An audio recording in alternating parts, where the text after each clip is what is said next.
Thank you, Father. Would you monitor? Thank you, Father. Thank you, Jesus. Hallelujah. Hallelujah. கரங்களை உயர்த்தி ஆண்டவருக்கு மகிமை செலுத்துவோம். ஹalleluya. ஹalleluya. இயேசு கிறிஸ்துவின் இனிய நாமத்தினாலே இந்த மாலை கூட்டத்திற்கு வந்திருக்கிற உங்கள் அனைவரையும் வாழ்த்துகிறேன். கர்த்தர் உங்களை ஆசீர்வதிப்பாராக. உங்கள் மத்தியிலே கர்த்தருடைய ஊழியத்தை செய்யும்படி கர்த்தர் பாராட்டின கிருபைகளுக்கான நான் ஆண்டவரை ஸ்தோத்திரிக்கிறேன். என்னை அன்போடு அழைத்த பாஸ்டர் ரஜிலின் அவர்களை இயேசுவின் நாமத்தில் வாழ்த்துகிறேன். குடும்பத்தை வாழ்த்துகிறேன். சபையை வாழ்த்துகிறேன். மேடையில் இருக்கிற எல்லா கனத்துக்குரிய தேவ ஊழியர்களை வாழ்த்துகிறேன். கர்த்தர் ஆசீர்வதிப்பாராக. அருமையாய் பாடல் ஆராதனை நடத்தின அன்பு சகோதரர்களை வாழ்த்துகிறேன். கர்த்தர் நல்லவர். ஆண்டவருடைய தயவு பெரியது. 4 நாட்களாக இந்த இடத்துல கர்த்தர் தம்முடைய நாமத்துக்கு மகிமையாய் இந்த கூட்டங்களை நடத்தி வருகிறதை எண்ணி நான் ஆண்டவரை ஸ்தோத்தரிக்கிறேன். கடந்த 3 நாட்கள் இங்கே வந்து கர்த்தருடைய வார்த்தையை கொடுத்த பாஸ்டர் சர்க்குணம் அவர்களுக்காக நான் ஆண்டவரை ஸ்தோத்தரிக்கிறேன். கர்த்தர் நல்லவர். ஆண்டவருடைய தயவு பெரியது. அப்படியே இருக்கிற இடத்துல கண்களை மூடி தேவ சமூகத்தில் தாழ்த்தி இவ்வளோ நேரம் நாம் ஆண்டவருடைய பிரசனத்தில் பாடி ஆராதிக்க தேவன் நமக்கு அனுகிரகம் செய்தார். கர்த்தர் நம்மோடு கூட பேசுவாராக. நன்றி ஆண்டவரே, நன்றி ஆண்டவரே. 1000 நாவிருந்தாலும் நன்றி சொல்லி தீராதே. வாழ்நாளெல்லாம் உம்மை பாட வார்த்தைகளும் போதாதே. நான் உள்ளளவும் துதிப்பே உன்னதரேசுவே. நான் உள்ளளவும் துதிப்பே உன்னதரேசுவே. வழுவாமல் காத்திட்ட தேவனே, என் வலக்கரம் பிடித்தவரே. வல்லடிக்கெல்லாம் விலக்கி என்னை வாழ்ந்திட செய்தவரே. வழுவாமல் காத்திட்ட தேவனே, என் வலக்கரம் பிடித்தவரே. வல்லடிக்கெல்லாம் விலக்கி என்னை வாழ்ந்திட செய்தவரே. அப்படியே கைகளை உயர்த்தி பாடுவோம். 1000 நாவிருந்தாலும் நன்றி சொல்லி தீராதே. வாழ்நாள் எல்லாம் உம்மை பாட வார்த்தைகளும் போதாதே. சேர்த்து பாடுவீங்களா? 1000 நாவிருந்தாலும் நன்றி சொல்லி தீராதே. வாழ்நாள் எல்லாம் உம்மை பாட வார்த்தைகளும் போதாதே. நான் உள்ளளவும் துதிப்பே உன்னதரேசுவே. எத்தனை பேர் அதை சொல்ல விரும்புறீங்க? நான் உள்ளளவும். ஆண்டவரே, என் ஆசையில சுவாசம் இருக்கிறது வரைக்கும் உம்மை துதிக்கிற துதி எழும்பிக் கொண்டே இருக்கும். கைகளை உயர்த்தி சொல்லுங்க. நான் உள்ளளவும், நான் உள்ளளவும் துதிப்பே உன்னதரேசுவே. நீங்க மட்டும் பாடுங்க. நான் எஸ் ஃபாதர் உன்னதரேசுவே. ஹalleluya. எத்தனை சோதனைகள், வேதனையின் பாதைகள் இறங்கி வந்து என்னை மறைத்து நான் உண்டு என்றீரே. எத்தனை சோதனைகள், வேதனையின் பாதைகள் இறங்கி வந்து என்னை மறைத்து நான் உண்டு என்றீரே. உன் தகப்பனான் என்றீரே. கைகளை உயர்த்தி பாடுவோமா? ஆயிரம் நாவிருந்தாலும் நன்றி சொல்லி தீராதே. நன்றியோடு நன்றியோடு வாழ்நாளெல்லாம் உம்மை பாட வார்த்தைகளும் போதாதே. பாடுங்க. ஆயிரம் நாவிருந்தாலும் ஆயிரம் க்ளோரியலமஷே நன்றி சொல்லி தீராதே.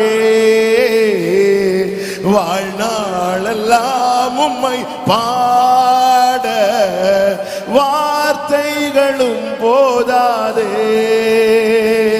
நான் உள்ளளவும் துதிப்பே உன்னதரேசுவே. பாடுங்க. நான் உள்ளளவோ ஹல்லேலூயா ரகலபதரோ. ஒரு விஷயம் கூட சொல்லுவோமா? எத்தனை சோதனைகள், வேதனை பாதைகள், எத்தனை சோதனைகள், வேதனையின் பாதைகள் இறங்கி வந்து என்னை மறைத்து நான் உண்டு என்றீரே. எத்தனை சோதனைகள், வேதனையின் பாதைகள் இறங்கி வந்து என்னை மறைத்து நான் உண்டு என்றீரே. உன் தகப்பன் நான் என்றீரே. ருசித்தவர்கள் கைகளை உயர்த்தி ஆயிரம் நாவீரம் சொல்லி தீராதே. Love you Father Jesus. வாழ்நாளெல்லாம் உம்மை பாட வார்த்தைகளும் போதாதே. ஆயிரம் நாவிருந்தாலும் நன்றி சொல்லி தீராதே. வாழ்நாளெல்லாம் உம்மை பாட வார்த்தைகளும் போதாதே. இருதயத்திலிருந்து சொல்லுங்க. நான் உள்ளளவும் துதிப்பே உன்னதரேசுவே. நான் உள்ளளவும் துதிப்பே உன்னத. அப்படியே கைகளை உயர்த்தி கண்களை ஏறெடுத்து நல்லவரே நல்லவரே வல்லவரே. அப்படியே கையை அசைச்சு சொல்லுங்க. ஆராதனை ஆராதனை ஆராதனை. இருதயத்திலிருந்து சத்தமா ரட்சகரே ரட்சகரே இயேசுநாதா ஆராதனை ஆராதனை. நல்ல கைகளை தட்டி ஆண்டவருக்கு மகிமை முழு பலத்தோடு தாழ்த்துகிறோம்.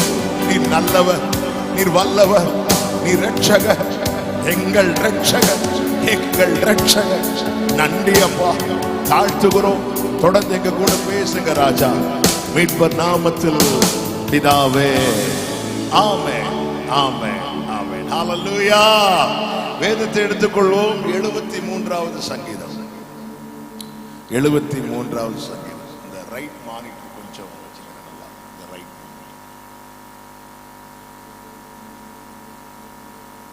சங்கீதம் 73 கொஞ்சம் பேஸ் கொஞ்சம் கம்மி பண்ணி, டிலே கொஞ்சம் கம்மி பண்ணி. 73வது சங்கீதத்தின் 28வது வசனத்தை ஒருத்தங்க சத்தமா வாசிக்கலாம். எனக்கோ தேவனை அண்டிக் கொண்டிருப்பதே நலம். நான் உமது கிரியைகளை எல்லாம் சொல்லி வரும்படி கர்த்தனாகிய ஆண்டவர் மேல் என் நம்பிக்கையை வைத்திருக்கிறேன். கைகளை உயர்த்தி ஹல்லேலூயா. இந்த மாலை வேளையில பேசும்படி பரிசுத்த ஆவியானவர் சிந்தையிலே கொண்டு வந்த வார்த்தை இந்த சங்கீதம் 73 தான். இந்த மாலை வேளையில ஒரு சில காரியங்களை உங்கள் மத்தியிலே பகிர்ந்து கொண்டு ஜெபிக்க விரும்புகிறேன். கடந்த 3 நாட்கள் வேண்டிய வார்த்தைகளை கர்த்தர் இங்கே துணிக்க பண்ணி இருக்கிறார். கர்த்தர் நல்லவர், கர்த்தருடைய நாமம் மகிமைப்படுவதாக. எனக்கோ தேவனை அண்டிக் கொண்டிருப்பதே நலம். இந்த 73வது சங்கீதத்துல ஆரம்பத்துல சொல்லியிருக்க வேண்டிய வார்த்தை, ஆனா எல்லாவற்றையும் பார்த்து விட்டு கடைசியில் ஒரு முடிவுக்கு வருகிறார் ஆசாப். எனக்கோ தேவனை அண்டிக் கொண்டிருப்பதே நலம். இந்த 73வது சங்கீதம் முழுவதும் நீங்க பாத்தீங்கன்னா இந்த ஃபர்ஸ்ட் ஹாஃப்ல இந்த முதல் பகுதியில் ஆசாப் அப்படி புலம்பி தள்ளுவார். அவ்வளோ வலி, அவ்வளோ வேதனை. ஆனா போக போக போக தான் அவருக்கு அநேக காரியங்கள் புரிய வருகிறது. ஒவ்வொன்னா புரிய புரிய புரிய தான் கடைசியில் ஒரு முடிவுக்கு வரார். ஆண்டவரே, எனக்கோ தேவனை அண்டிக் கொண்டிருப்பதே நலம். வேதம் தெளிவாய் சொல்லுகிறது, குமாரன் கோபம் கொள்ளாமலும் நீங்கள் வழியிலே அழியாமலும் இருக்கும்படிக்கு அவரை முத்தம் செய்யுங்கள். அவரை அண்டிக் கொள்ளுகிற யாவரும் பாக்கியவான். அவரை அண்டிக் கொள்ளும்படியாக தான் தம்முடைய மாம்சமாகிய திரையை நம்முடைய ஆண்டவராகிய இயேசு கிறிஸ்து கிழிக்க ஒப்பு கொடுத்து, எப்படி மகா பரிசுத்த ஸ்தலத்தை மூடி இருந்த திரைச்சீலை கிறிஸ்து சிலுவையிலே பலியான போது மேலிருந்து கீழாய் 2ஆக கிழிக்கப்பட்டதோ, அதுபோல தம்முடைய மாம்சமாகிய திரையை அவர் கிழிக்க ஒப்பு கொடுத்து, எதற்காக? அன்று பிரதான ஆசாரியன் மாத்திரமே வருடம் ஒரு முறை பிரவேசிக்கிற அந்த பரிசுத்த ஸ்தலத்திலே, அந்த கிருபாசன தண்டையிலே நானும் நீங்களும் தைரியமாய் ஓடி வரும்படிக்கு இப்படிப்பட்ட ஜீவ மார்க்கத்தை தேவன் நமக்கு ஏற்படுத்தி தந்திருக்கிறார். இந்த பூமியிலே வாழ்கிற நம்முடைய வாழ்நாட்கள் ஆசீர்வாதமாய் நன்மையா எல்லாவற்றுக்கு மேல நித்தியத்தை குறித்த நிச்சயத்தோடு ஓடி நம்முடைய ஓட்டத்தை முடிக்க வேண்டுமானால் நாம் செய்ய வேண்டிய பிரதானமான காரியம் என்ன தெரியுமா? அவரை அண்டிக் கொண்டிருப்பது. வேதம் சொல்லுகிறது, உம்மை உறுதியாய் பற்றி கொண்ட மனதை உடையவன் உம்மையே நம்பி இருக்கிறபடி, உறுதியாய் பற்றி கொண்ட, இறுக பிடித்துக் கொண்ட, உம்மையே நம்பி இருக்கிறபடியால் நீர் அவனை பூரண சமாதானத்துடன் காத்துக்கொள்ளும். அந்த பூரண சமாதானம் என்பது என்ன தெரியுமா? உனக்கு அது செய்வேன் இது செய்வேன் என்று சொல்வது அல்ல. அதுல பூரண சமாதானம் என்பது இந்த ஓட்டத்தை நீ முடித்தாலும் இங்கே நீ கடைசி ஸ்டெப் எடுத்து வைப்பல்ல, உனக்கு நெக்ஸ்ட் ஸ்டெப்பே மகிமை கன்ஃபார்மா இருக்கும். இதான் அந்த நிச்சயம். இந்த நிச்சயம் இருக்கிறவங்க மட்டும்தான் மரணத்தை தைரியமா எதிர்கொள்வார்கள். இந்த 73வது சங்கீதத்திலிருந்து ஒரு சில காரியங்களை உங்கள் மத்தியிலே சொல்லி நான் ஜெபிக்க விரும்புகிறேன். கர்த்தர் நம்மோடு கூட பேசுவாராக. சில தவறான புரிதல் தேவனை ஆராதிக்கிற பிள்ளைகளுக்குள்ள இருக்கிற இந்த ஆசாபுக்குள்ளும் அது இருந்துச்சு. அதனாலதான் ஃபர்ஸ்ட் ஹாஃப்ல ரொம்ப புலம்பி தள்ளுறார். சில தவறான புரிதல். என்ன தவறான புரிதல் அப்படின்னா, ஆண்டவரை ஏற்றுக்கிட்டா, ஆண்டவரை விசுவாசித்தா பிரச்சனையே வராது, கஷ்டமே வராது, போராட்டமே வராது என்கிற தவறான புரிதல். இங்கே அதுதான் சொல்ற, சுத்த இருதயம் உள்ளவர்களுக்கு தேவன் நல்லவராகவே இருக்கிறார். அடுத்த வார்த்தையில, ஆனாலும் என் கால் தள்ளாடுதலுக்கும் என் அடிகள் சறுக்குதலுக்கும் சற்றே எனக்கு அப்படி வந்திருக்க கூடாது, எனக்கு அப்படி நடந்திருக்க கூடாது. அநேகருக்குள்ள இந்த ஒரு தவறான புரிதல் இருக்கிறது. இயேசுவை ஏற்றுக்கொண்டால் லைஃப்ல பிரச்சனையே வராது, போராட்டமே வராது. நம்முடைய அழைப்புகளும் அப்படித்தானே இருக்கும். ஜாதியா, கஷ்டமா, நெருக்கமா, எல்லாத்துக்கும் இயேசு பரிகாரி. ஆனா அதே நேரத்தில் ஒண்ணு புரிஞ்சுக்கணும், இயேசு என்ன சொல்லுகிறார்? உலகத்தில் உங்களுக்கு உபத்திரவம் உண்டு. ஆண்டவர் தந்த விசுவாசம் என்பது உனக்கு ட்ரையல்ஸ்ல இருந்து கொடுக்கப்படுகிற ஃப்ரீடம் கிடையாது. அதாவது உனக்கு பிரச்சனையே வராது, உனக்கு போராட்டமே வராது, அப்படி அல்ல. தேவன் பேரில் தேவ பிள்ளை வைத்திருக்கிற விசுவாசம் என்ன தெரியுமா? நான் தண்ணீரை கடக்கும் போதும் கர்த்தர் என்னோடு இருப்பா, நான் அக்கிரியில் நடக்கும் போதும் வேகாதபடி கர்த்தர் என்னை காப்பா. உலகத்தில் உங்களுக்கு உபத்திரவம் உண்டு, ஆனாலும் திடன் கொள்ளுங்கள், நான் உலகத்தை ஜெயித்தேன். ஹல்லேலூயா. ஒரு பிரச்சனை வரும்போது, போராட்டம் வரும்போது, அதனாலதான் அநேகர் தங்களுடைய விசுவாசத்துல பதறுவதற்கு காரணமே அதுதான். ஆமென். ஆழமான விசுவாசம் பேதுரு இயேசுவின் மேல வைத்திருந்ததுனாலதான் படகுல இருந்து கடல்ல இறங்கினான். மற்ற 11 பேருக்கு இல்லாத நம்பிக்கை பேதுருவுக்குள்ள வந்தது. படகுல இருந்து கடல்ல இறங்கினது ரீசன், அவனுக்குள்ள இருந்தது அற்ப விசுவாசம் கிடையாது, அவனுக்குள்ள இருந்தது அதிக விசுவாசம். அதிக விசுவாசம். நீரே ஆனால் சொல்லிட்டு இறங்கின பேதுரு என்ன நினைக்கிறார் அப்படின்னா, இயேசு வந்துட்டார். இந்த படகு தத்தளித்து இருக்க காரணம், கடல் கொந்தளிக்குது, காற்று பலமா அடிக்குது. இயேசு வந்தா என்ன ஆயிருக்கணும்? காற்று அமைதியா இருக்கணும், கடல் கொந்தளிப்பு அடங்கி இருக்கணும். இவர் இயேசுவை பார்த்து இறங்கிட்டாரு. இறங்கிட்டு இப்ப என்ன பாக்குறாருன்னா, காற்று அமைதியாச்சான்னு பாக்குறாரு, கடல் கொந்தளிப்பு அடங்குச்சான்னு பாக்குது. இல்ல, அடிச்சுட்டு தான் இருக்குது, கடல் கொந்தளிச்சுட்டு தான் இருக்குது.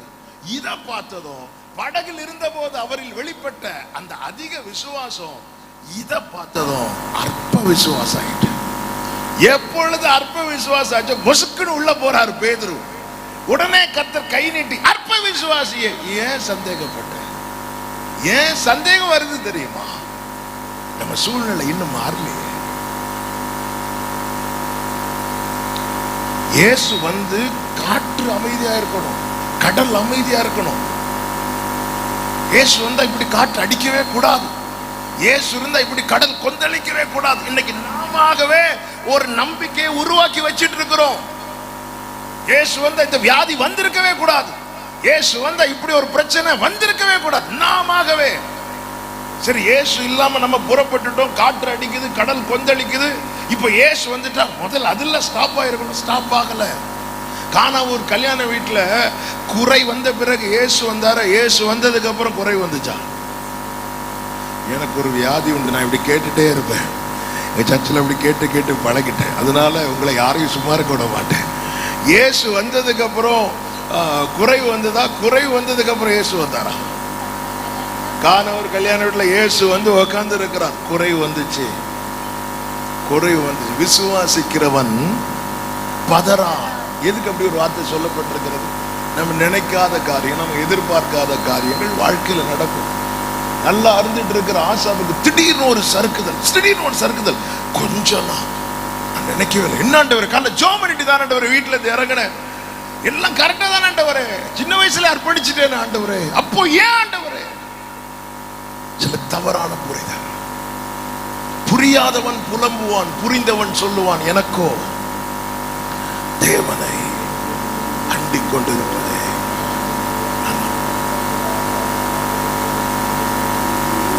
நல்ல கவனமா கேளுங்க. எல்லாம் இன்னைக்கு பேச முடியுமான்னு தெரியல, ஆனா ஆவியானவர் இந்த வார்த்தையை ரொம்ப ஆழமா இருதயத்தில் பாரப்படுத்துகிறார். அதை மட்டும் உங்களுக்கு சொல்லி நான் ஜெபிக்க விரும்புகிறேன். அடுத்த ஒரு தவறான புரிதல் என்ன அப்படின்னா, கஷ்டப்படுறவங்க எல்லாம் பாவிங்க அப்படிங்கிற ஒரு புரிதல். எப்படி? நாம கஷ்டப்பட்ட அப்படி நினைக்க மாட்டோம், வேற யாராவது கஷ்டப்பட்ட அப்படி.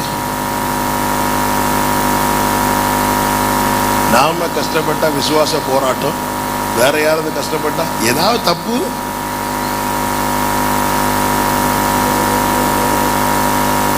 யோபுவினிடம்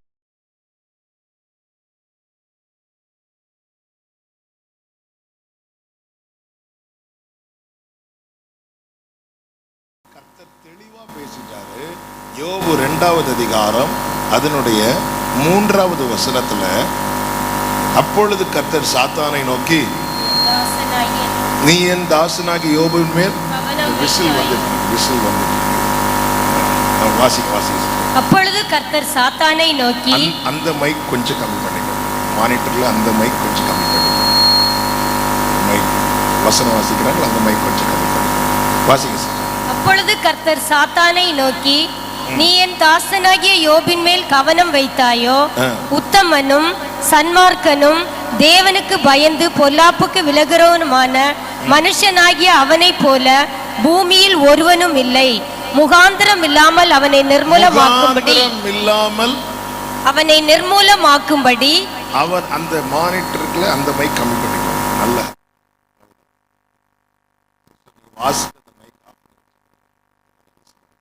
முகாந்திரம் இல்லாமல்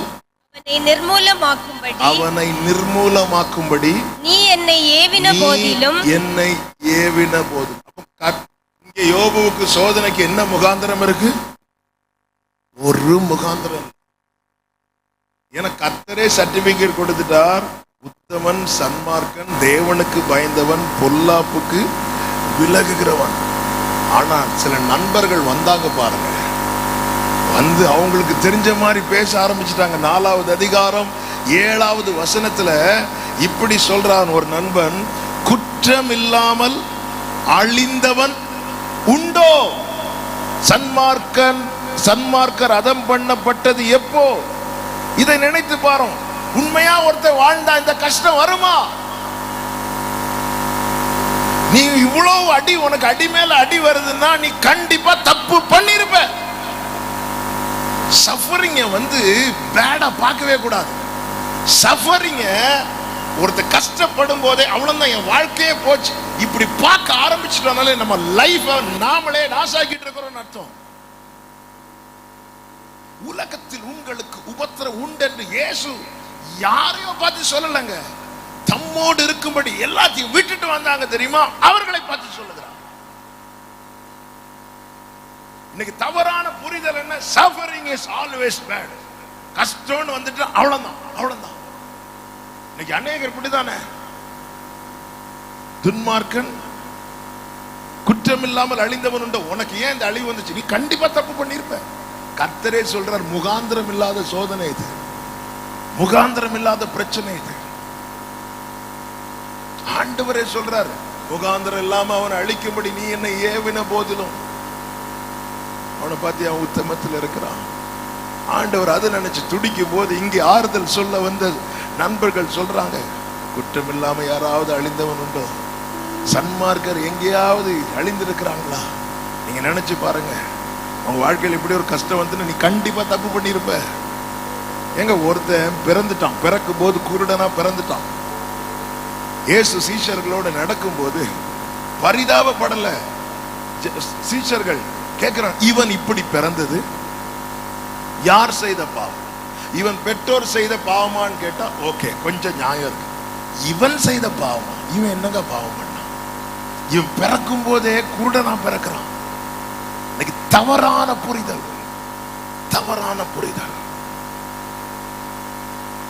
ஹல்லேலூயா. இந்த புரிதல் தவறா இருந்ததுனாலதான் பலவீனத்தை சாத்தான்னு பவுல் சொல்றாரு. இந்த பலவீனம் என்னை குட்டும் சாத்தானா இருக்கிறது, இது என்னை விட்டு நீங்கும்படிக்கு நான் ஆண்டவரிடத்துல 3 தரம் விண்ணப்பம் பண்ணினேன் அப்படின்னு சொல்றார். அப்பதான் கர்த்தர் சொல்றார், இங்க பாருப்பா, அந்த முள்ளு உன்னை குத்தல, அந்த முள்ளு உனக்கு கொடுக்கப்பட்டிருக்கிறது. பவுல் அப்பதான் பாக்குறார், ரைட்டு, எனக்கு முள்ளு குத்தல, குத்துன்னு ஆண்டவர்கிட்ட சொன்ன எடுத்து விடுவார். இங்க முள்ளு எனக்கு கொடுக்கப்பட்டிருக்கிறதுன்னு ஆண்டவர் இதை அனுமதித்து இருக்கிறார். எதுக்காக? உன் பலவீனத்திலே என் பலன் பூரணமாய் விளங்கும். இந்த தெளிவு வந்ததும் அதுவரை இது என்ன குத்துற சாத்தானா இருக்கு, இது என்ன குத்துற சாத்தானா இருக்குன்னு சொல்லிட்டு இருந்த பவுல் சொல்றார், நான் என் பலவீனத்தை குறித்து மேன்மை பாராட்டுகிறேன்.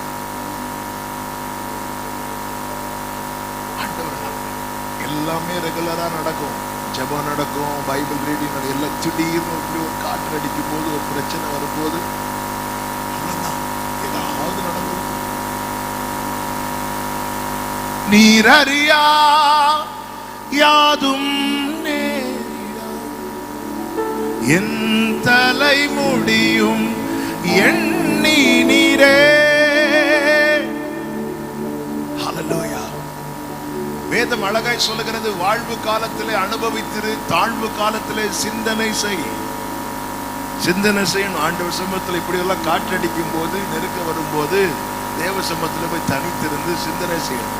நம்மிடத்தில் ஏதாவது குறை இருக்குமானால் கர்த்தர் அதை கண்டிப்பாய் உணர்த்துவார். ஆமென். ஆயி பட்டணத்தை பிடிக்க போகும்போது இஸ்ரவேல் ஜனங்கள் முறிந்தோடினார்கள் என்று வேதம் சொல்லுகிறது. இதை கேள்விப்பட்ட யோசுவா வஸ்திரத்தை கிழித்து தேவ சமூகத்தில் விழுந்து கிடக்கிறான். காரணத்தை அறிவதற்காக.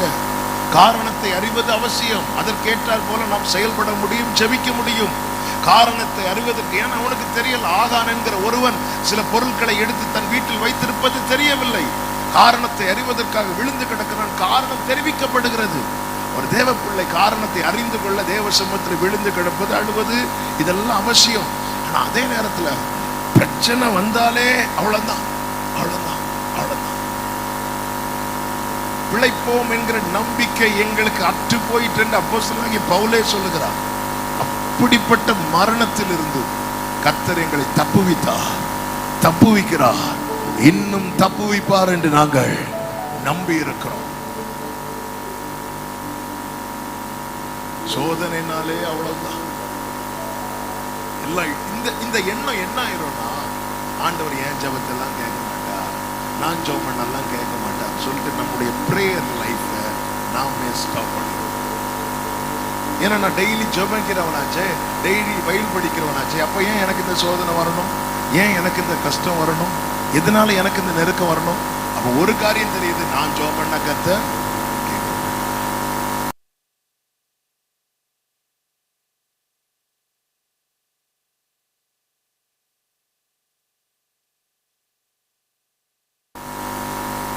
காரியத்திலிருந்து தெளிவு வந்ததுனாலதான் ஆசா கடைசியில் எப்படி சொல்லுவது,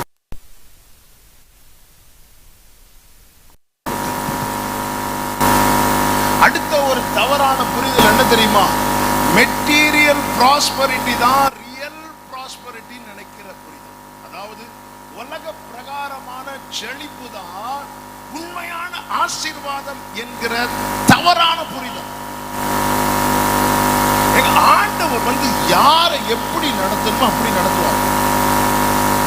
இஸ்ரவேல் ஜனங்கள் எகிப்திலிருந்து புறப்படும் போது வேதம் சொல்லுகிறது, யாத்திராகமம் 12வது அதிகாரம் அதனுடைய 42வது வசனம் என்று நினைக்கிறேன், அவர்கள் வழிக்கென்று ஒன்றும் ஆயத்தப்படுத்தவில்லை. 12வது அதிகாரம் அதனுடைய 39வது வசனத்தின் பிற்பகுதி, அவர்கள் தங்களுக்கு வழிக்கென்று ஒன்றும் ஆயத்தம் பண்ணவில்லை. இதுதான் இஸ்ரவேலருடைய ஆரம்பம். ஆனா அடுத்த வேளை நம்ம ஒரு டூர் போனாலே 3 வேளைக்கு சாப்பாடு கட்டி எடுத்துட்டு போறோம். இஸ்ரவேல் ஜனங்கள் எகிப்திலிருந்து புறப்பட்டது டூர் போயிட்டு திரும்பி வர்றதுக்கு இல்ல, என்றென்றைக்குமா இனி இந்த எகிப்துக்கு வரக்கூடாது, காண்பிக்கப்பட்ட தேசத்துக்கு போனோம். எவ்வளவு நாள் டிராவல் தெரியாது. வேதம் சொல்லுகிறது, அவர்கள் வழிக்கென்று ஒண்ணுமே ஆயத்தப்படுத்தல, எதுவுமே கிடையாது. அப்படிப்பட்ட ஜனத்தை 40 வருஷம் மன்னா கொடுத்து போஷித்தார், கண்மலையிலிருந்து தண்ணீரை கொடுத்து போஷித்தார். ஹல்லேலூயா. மேகம் ஸ்தம்பம், அக்கினி ஸ்தம்பம் பாதுகாத்தார். வேதம் சொல்லுகிறது, அவர்களுடைய வஸ்திரம் பழசாகல, செருப்பு தேய்ந்து போகல. தேவனை நம்பி வந்தவனுக்கு செருப்புக்கு கூட கேரண்டி உண்டு. ஹல்லேலூயா. ஆண்டவர் நடத்துற அனுபவம். சூர் வனாந்தரத்துக்கு கொண்டு வரார், 3 days அவங்களுக்கு தண்ணி கிடையாது. சில நேரத்தில் இப்படி நடத்துறார். அடுத்து மாராவுக்கு கொண்டு வரார், அங்க தண்ணி இருக்கு ஆனா கசப்பா இருக்கு, அதெல்லாம் மதுரமாக்குறார். அடுத்து பாருங்க, ஏலிமுக்கு கொண்டு வரார், அங்க 12 நீரூற்று, 70 பேரிச்சம். தண்ணீர் இல்லாத சூர் வனாந்தரத்தை காண பண்ணுகிறார். தேவைக்கு அதிகமாய் தண்ணீர் உள்ள ஏலிமையும் காண பண்ணுகிறார். எல்லாம் பார்க்க வச்சுட்டு காணாத பிள்ளையே ஆண்டவர் எப்பவுமே சூர் வனாந்தரத்தின் அனுபவத்திலே நடத்துகிறவர் அல்ல. கானான்ல பாத்தீங்கன்னா அப்ப தாழ்ச்சி கிடையாது. அப்ப தாழ்ச்சி கிடையாதுன்னு என்ன அப்படின்னா, நாளைக்கு உள்ள ஆகாரம் இன்னைக்கு இருக்கு. வனாந்திரத்தில் அப்படி கிடையாது. டெய்லி காலையில எழும்பி நீ மன்னாவை பொறுக்கணும். இந்த ஜனங்கள்ல நிலைத்திருந்தவர்களை கானான்ல கொண்டு போய் தலைமுறை தலைமுறைக்கு வேண்டிய ஆசீர்வாதத்தை கொடுக்கிறார். ஆண்டவர் எப்படி நடத்துகிறாரோ அப்படி நடத்தப்பட விடணும். ஆபிரகாம் சொல்றார், நீ வடக்கே பார், தெற்கே பார், கிழக்கே பார், மேற்கே பார், நீ நட. ஆபிரகாம நடக்க விடுறான். நடக்க விட்டு நீ கால் மிதிக்கிற தேசத்தை நான் உனக்கு கொடுப்பேன். பஞ்சகாலம் ஈசாக்கு நாட்களில் வந்த போது எல்லாரும் எழுந்து நடந்து எகிப்துக்கு போகும்போது ஈசாக்கு சொல்ல, நீ போகாத, உட்கார்ந்து நீ இருக்கிற இடத்துல உன்னை பிளஸ் பண்ணுவேங்கிறான். அப்பாவை நடக்க விட்டு ஆசீர்வதித்தா. இப்போ மகனை உட்கார வச்சு பிளஸ் பண்ற. வேற பையன் யாக்கோபு வந்த போது சொல்ற, நீ படுத்திருக்கிற பூமியை உனக்கு தருவேன். தாத்தாவை நடக்க விட்டு ஆசீர்வதிக்கிறான். அப்பாவை உட்கார வச்சு பிளஸ் பண்றா. வேற பிள்ளைய படுக்க வச்சு பிளஸ் பண்றா. ஆமென், ஹல்லேலூயா. இன்னைக்கு ஒரு வேத வார்த்தை மத்தியான நேரத்துல தியானித்த போது என் உள்ளம் உடைஞ்சு. யாக்கோபு தாவீது எப்பொழுது அபிஷேகம் பண்ணப்பட்டானோ அவன் வாழ்க்கையில் ஒரு கட்டம் வந்துச்சு பாருங்க. அந்த கட்டம் என்னன்னா, சாப்பாடுக்காக ஒரு ஆசாரியன் போய் சாப்பிடுறதுக்கு ஏதாவது இருக்கான்னு போய் கேட்பாரு பாருங்க. சொல்லுவாரு, எனக்கு ஆண்டவர் சமூகத்தில் இருக்கிற அப்பம் தவிர வேற ஒண்ணும் இல்லப்பா. குடும்பம் இப்படியெல்லாம் இருக்குல்ல, ப்ளீஸ் பண்ணி கேட்டு வாங்கி சங்கீதங்களிலே தாவீது எழுதின சங்கீதங்களிலே 80% அல்லது 90% சங்கீதம் 30 வயதுக்கு உள்ள எழுதின. தாவீது 30 வயதுக்குள்ள எழுதின. வாழ்க்கையில வந்து சோதனை ஒரு அனுபவம் என்னன்னா, சாப்பாடுக்கு போய் ஒரு வீட்டுல போய் தட்டுறான். ஆனா இந்த தாவீது வளர்ந்து முதிர் வயதாகி 37வது சங்கீதத்தை எழுதுகிறார். 37வது சங்கீதத்துல பிள்ளைகளை நடத்துகிறதை பார்த்து எழுதுகிறார், நான் இளைஞனானே, முதிர் வயது உள்ளவனுமானே, ஆனாலும் நீதிமான் கைவிடப்பட்டதையும் அவன் சந்ததி அப்பத்துக்கு இறந்ததையும் நான் பார்க்கல. என் வாழ்க்கையில் அப்படி ஒரு அனுபவம் வந்துச்சு. ஆனா என் பிள்ளை வாழ்க்கையில் அப்படி ஒரு அனுபவம் வராம என் கர்த்தர் என்னை நடத்தினார். ஆனா அதே யோவான் ஓட்டத்தை முடிக்கிறதுக்கு முன்னாடி சீஷர்களை அனுப்பி கேட்கிறான், வருகிறவர் நீர்தானா, இல்ல நான் இன்னும் காத்திருக்கணுமா? அதனாலதான் அவர் தேவ பிள்ளை. இதான் விசுவாச போராட்டம். விசுவாச ஓட்டத்துல ஆரம்ப நிலை என்பது விசுவாசம் முற்றிலுமை அற்று போகக்கூடியதான சூழ்நிலை இருக்கும். போக போக எதுல நம்ம ரொம்ப ஸ்ட்ராங்கா இருப்போமோ, எதுல உறுதியா இருப்போமோ, அதுலயே ஒரு கேள்வி. அதான் அடிக்கடி போற இடத்துல எல்லாம் சொல்லுகிறது உண்டு. இந்த முதல் சந்தேகக்குரிய கொண்டு வந்ததே யாருன்னா சாத்தான். இதெல்லாம் புசிக்க கூடாது என்று சொன்னாரோ, அதனாலே என்னமோ இந்த கேள்விக்குறியெல்லாம் பாம்பு மாதிரி இருக்கும். பார்த்திருக்கீங்களா?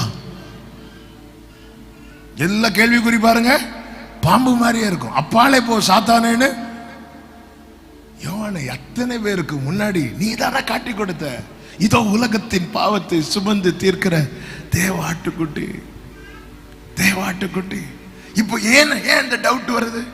ஆபிரகாமை அன்னைக்கு அழைக்கும் போது எந்த கொஸ்டினும் பண்ணாம புறப்பட்டு வந்து ஏன் இந்த டவுட் வருது? ஆண்டவரே, என் வாழ்க்கையில நடக்கும்னு நினைச்ச சில காரியங்கள் நடக்காததுனால டவுட் வருது.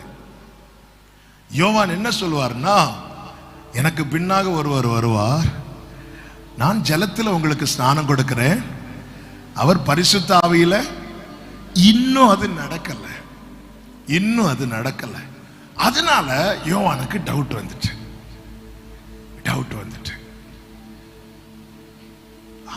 ஆனா கர்த்தர் எல்லாவற்றையும் அதனதின் காலத்துல ஏன் நடக்கலன்னு யோவான்லே சொல்லப்பட்டிருக்கிறது.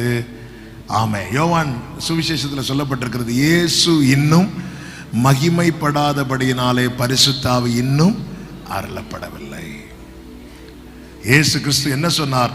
நான் போகிறேன், நான் போய் உங்களுக்காக தேற்றரவாளனை அனுப்புகிறேன். கிறிஸ்து மகிமைப்பட்டு சென்ற பிறகு நமக்காய் அருளப்படுகிறவர் பரிசுத்த ஆவியானவர். இது தேவன் வைத்த ஏற்பாடு, தேவன் வைத்த ஒழுங்கு. இந்த காரியத்தை குறித்த தெளிவு யோவானுக்கு இல்லாததுனால, ஏன்னா அடுத்த நாள் யோவானுக்கு தலையை வெட்ட போறாங்க. வருகிறவர் நீர்தானா? யோவான் கேட்பதற்கு இன்னொரு காரணம் என்னவென்றால், அவன் ஒரு திருப்தியா நிம்மதியா கண்ண மூடணும். என்ன நிம்மதியா கண்ண மூடணும்?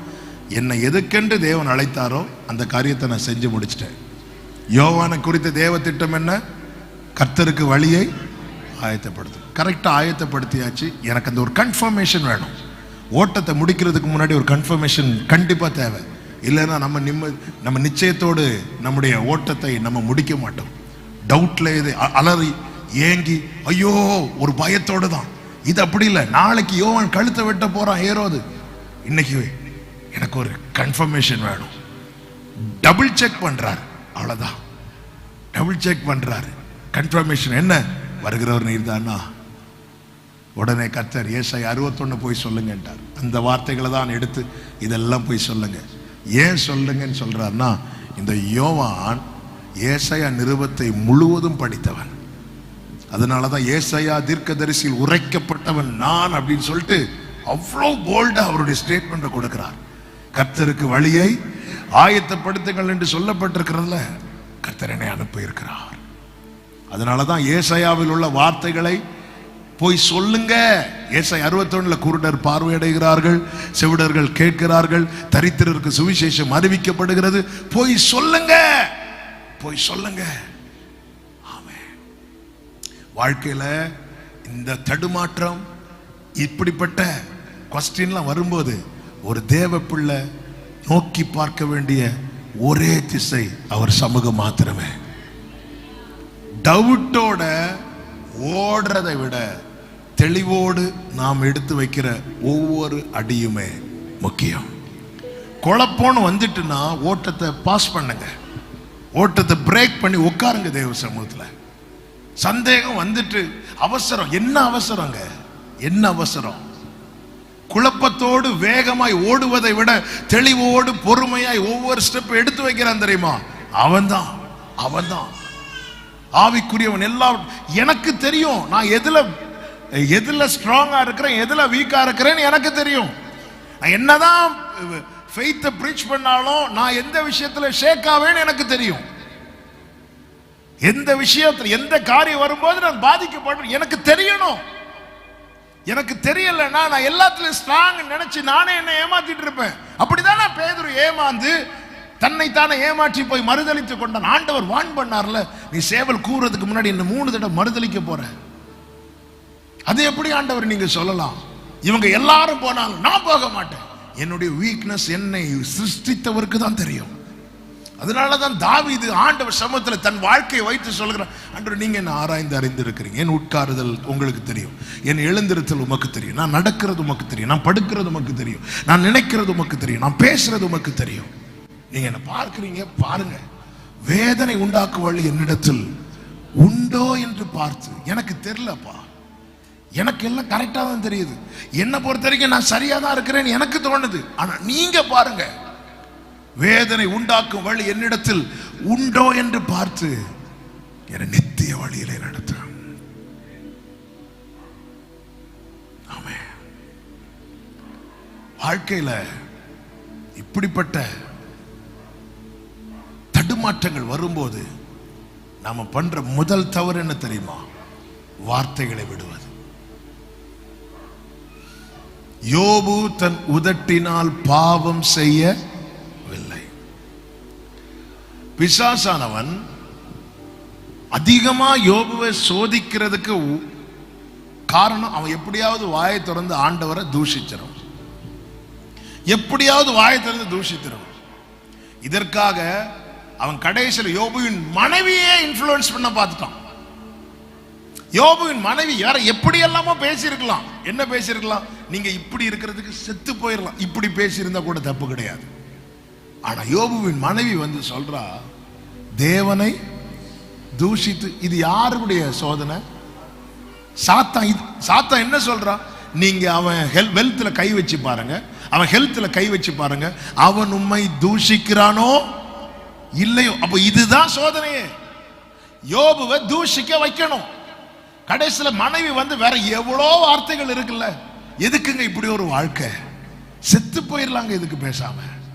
இப்படி பேசியிருந்தா கூட தப்பு கிடையாது. ஆனா சரியா எந்த வேர்டை யூஸ் பண்றா பாருங்க. சாத்தான் எதை மனசுல வச்சு டெம்ப்ட் பண்றானோ, இத்தனை சோதனை கொண்டு வரானோ, சரி அதே வேர்டு. ஒரு காரியம் தெளிவாய் தெரிகிறது, ஒருவனை தூஷிக்க வைக்க, வாயில வார்த்தைகளை விட வைக்க, கூட இருக்கிறவங்களை கூட சாத்தான் கையில் எடுக்கிறான். மல்கியா 3வது அதிகாரம் 13, 14, 15 வசனங்களிலே கர்த்தர் சொல்லுகிறார், நீங்கள் எனக்கு விரோதமாய் பேசின பேச்சுகள் கடினமா இருக்கிறது, கடினமா இருக்குது. ஆனால் உமக்கு விரோதமாய் என்னத்தை பேசினோம் என்கிறீர்கள்.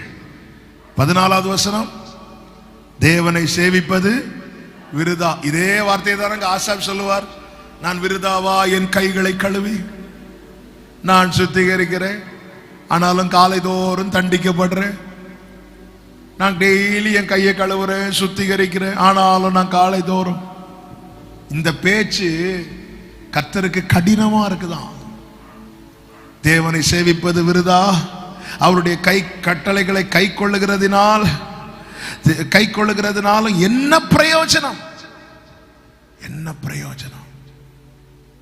அடுத்த வார்த்தை, இப்பொழுது அகங்காரிகளை பாக்கியவான்கள் என்கிறோம், தீமை செய்கிறவர்கள் திடப்படுகிறார்கள், அவர்கள் தேவனை பரீட்சை பார்த்தாலும்.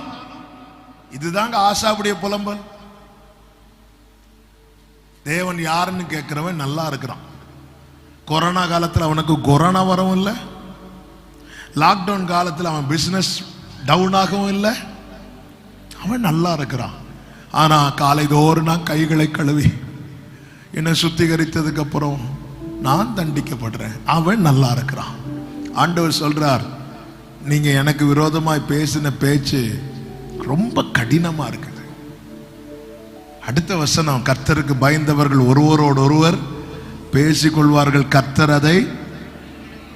ஒரு நெருக்கம் வரும்போது ஏன் இந்த புரியாதது, புரியாமை நம்ம என்னெல்லாம் பேச வைக்குது பாத்தீங்களா?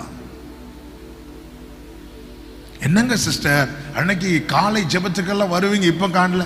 என்னத்துக்கு வந்து முந்தியெல்லாம் 4 நாள் கன்வென்ஷனுக்கு நீங்க முதல்ல நிற்பீங்க, இப்போ எங்க போச்சீங்க? என்னத்தை செஞ்சு சர்ச்சில் என்ன மீட்டிங்னா நீங்க தானே முன்னாடி நிற்பீங்க. எதுக்கு நின்று? ஏதாவது நடக்குதா? கிறிஸ்துமஸுக்கும் நியூ இயருக்கும் ஈஸ்டருக்கும் மட்டும் வரவங்களுக்கு எல்லாமே நடக்குது. ஆண்டவர் சொல்ற, எனக்கு விரோதமா பேசி எனக்கு இந்த வார்த்தைகள் நம்ம ஒரு விரக்தியில பேசுறோம், ஆனா ஆண்டவர் ரொம்ப ஹர்ட் பண்ணுது. ஆவியானவர் சபைகளுக்கு சொல்லுகிறதை காதுள்ளவன் கேட்க கடவன். என்னை ஏன் ஆண்டவர் நடத்துறார்? ஏன் இந்த பாதை? நடத்தப்பட்டவனுக்கு தான் தெரியும், நடக்கிறவனுக்கு புரியாது. அதை கடந்தவன் சொல்லுவான், நீங்கள் எனக்கு தீமை செய்ய நினைத்தீர்கள், கர்த்தரோ இந்நாளில் இருக்கிறபடி அதை நன்மையா. கடந்து வந்த பாதையை திரும்பி பார்க்கும் போதுதான் தெரியும். ஒருவன் ஒவ்வொரு அதனாலதான் பைபிள்ல சொல்லப்பட்டிருக்கிறது, ஒரு தேவ பிள்ளையினுடைய முடிவை பாரு, முடிவை பாரு. அவன் கடந்து வந்த பாதை கரடு முரடா இருக்கலாம், ஆனா முடிவை பாரு, முடிவை பாரு. அது சமாதானம், சமாதானம். நல்ல சிம்பிளா சொல்லணும்னா, நமக்கு நன்மை முக்கியம், அவருக்கு நாம முக்கியம். அவ்வளவுதான், அவருக்கு நாம முக்கியம். நான் இன்னைக்கு ரட்சிக்கப்பட்டு கர்த்தருடையவனா நிற்கிறேன்னா இதுக்கு பின்னாடி ஒரு பெரிய கிரயம் கொடுக்கப்பட்டிருக்கிறது. நான் பாஸ்டருடைய பையன் ஆனதுனால கிடையாது. என்னை கோபாக்கினைக்கென்று அவர் நியமிக்காமல் அவருடைய ரட்சிப்புக்கென்று நியமித்த அவருடைய பெரிய திட்டம் அது, அவருடைய கிருபை அது. இதற்காய் கொடுக்கப்பட்ட கிரயம் என்பது எந்த மனிதனுக்கு கொடுக்க முடியாதது. என்ன மீட்க இயேசு வரார் என்பதை தெரிந்ததும் எனக்கு சாத்தம் ஒரு விலை வச்சான் பாத்தீங்களா? மனிதன் வச்ச விலை 20 வெள்ளி காசு. சாத்தான் வச்ச வேலை என்ன தெரியுமா? உலகம் மொத்தத்தையும் கொண்டு வந்து காலில் வைக்கிறான். ஆனா இந்த ஆத்மாவுக்கு பரலோகம் வைத்த விலை என்ன தெரியுமா? அவருடைய குமாரன். சாத்தானே நம்மளை அவ்வளவு மதிப்பா வச்சிருக்கான்.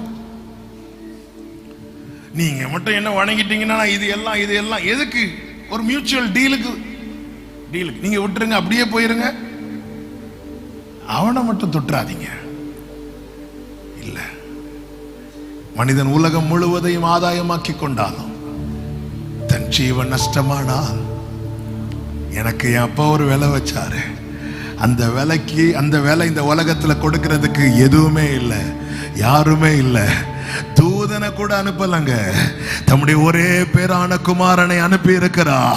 கைகளை தட்டி ஆண்டவருக்கு மகிமை மகிமை மகிமை. ஹல்லேலூயா. தூக்கி எறியப்பட்ட என்னை வேண்டும் என்று கைகளை உயர்த்தி நன்றியோடு சேர்த்து கொண்ட, யாரும் அறியாத யாரும் ஓரலமதுடரா நன்றாயறிந்து தேடி வந்த நல்ல நேசரே, உம்மழகான கண்கள் என்னை முடிந்ததென்று நினைத்த நான். ஆமென். அதனால அந்த பைபிள் சொல்லுகிறது, கர்த்தரால் ரட்சிக்கப்பட்ட ஜனமே உனக்கு ஒப்பானவன் யார்? இயேசு கிறிஸ்து மலை பிரசங்கம் முடிச்சிட்டு கீழே வாரார். திரளான ஜனங்கள். ஏன்னா ஒரு பக்கம் அவருடைய பிரசங்கம், இன்னொரு பக்கம் அவருடைய செயல்கள். ஆழ்ந்த வேலை அற்புதம் நடந்துட்டே இருக்கு. ஒரு குஷ்டரோகி சுகம் கிடைக்குது, 100க்கு அதிபதி வீட்டு வேலைக்காரனுக்கு சுகம், பேதுரு மாமிக்கு சுகம், மற்ற 8வது அதிகாரம் இருக்கு. அப்படியே அவ்வளவு மிராக்கிள். அப்ப கூட்டம் ஜாஸ்தி ஆயிட்டே இருக்கும்போது திடீர்னு இயேசு சொல்லுகிறார், அக்கறைக்கு போவோம் வாருங்கள் அப்படின்னு. ஃபுல் டீமோட புறப்படுகிறார். 12 சீஷர்கள் போட்ல ஏறுறாங்க.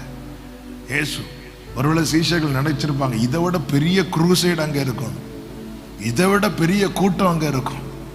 ஆனா அங்க போனா ஒரே ஒருத்தன், ஒரே ஒருவன் 6000 பிசாசுகளால பாதிக்கப்பட்டு வஸ்திரம் கூட போட முடியாம கல்லறை என்றாலே கடைசி தானே, எல்லாம் நம்பிக்கை இழந்து, 0 கூட இல்ல மைனஸ், அந்த ஒருவனுக்காக ஃபுல் டீமோட ஊழியம் செய்ய போறார்.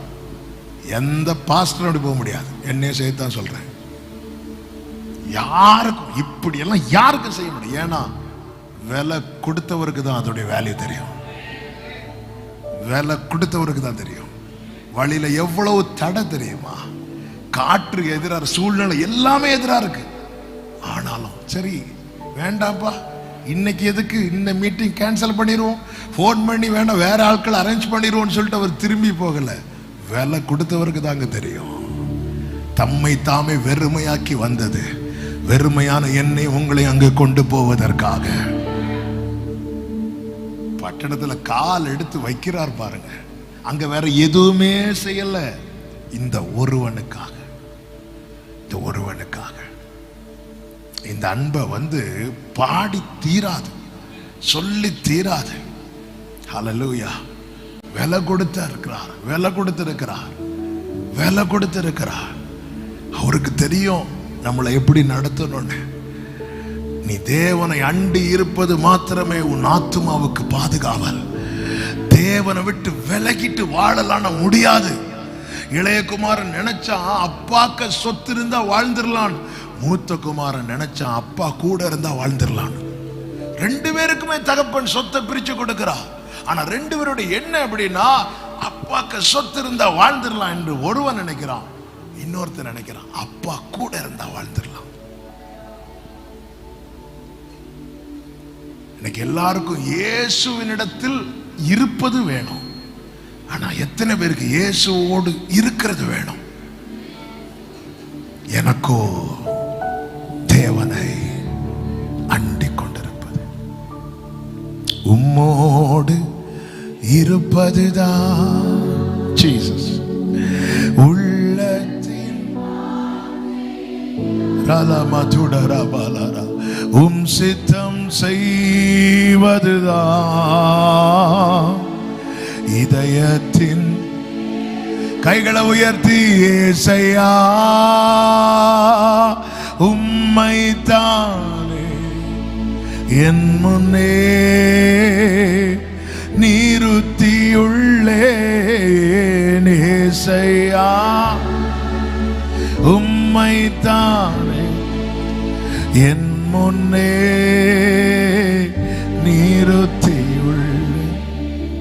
ஹல்லேலூயா. ஆசாப் சொல்லுகிறார் 73வது சங்கீதம் அதனுடைய 22வது வசனத்துல, நான் காரியம் அறியாத மூடனானே உமக்கு முன்பாக.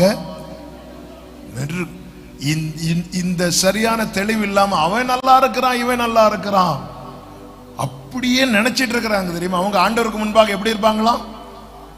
மிருகம் போல இருப்பாங்களாம். என்ன ஸ்தோத்திரம் சொல்லட்டும், நான் சொல்ல மாட்டேன். சிலர் என்ன வந்தாலும் பேச மாட்டேன், கை தூக்கி ஆராதிப்போம். அதுவரை சும்மா இருக்கிற கை இப்படி கட்டுவாங்க. முடிஞ்சா என்ன கையை தூக்க வச்சிரு பார்ப்போம்.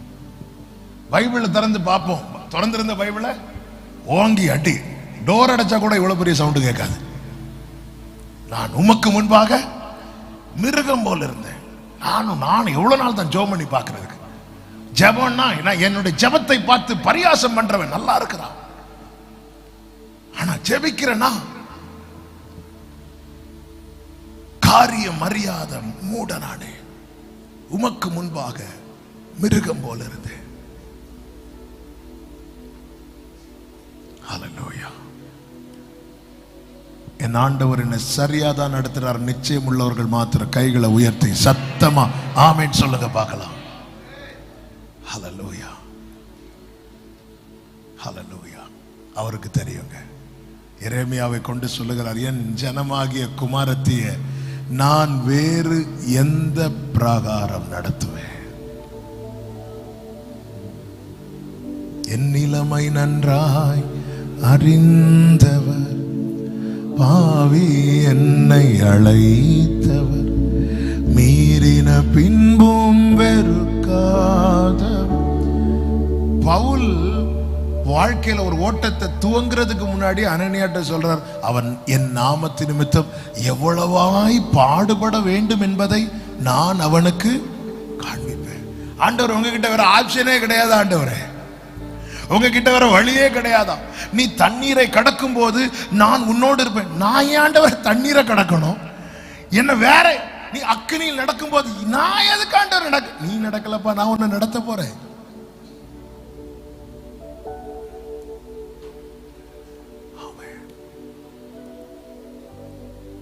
தாவீது சொல்லுகிறார், என்னை புல்லுள்ள இடங்களில் மேய்த்து அமர்ந்த தண்ணீர் அண்டையில் என்னை கொண்டு போய் விடுகிறார்.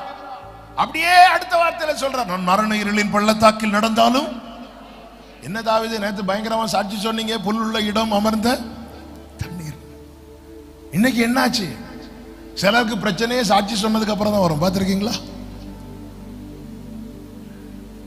சிலர் நம்ம ஒரு சந்தோஷத்துல சொல்லுவோம், அப்படி நடந்து இப்படி நடந்து, அடுத்த நாளே உடனே நம்ம ஒரு தீர்மானத்துக்குள்ள வருவோம், இனி யார்கிட்டையும் எதுவுமே வாய் திறந்து.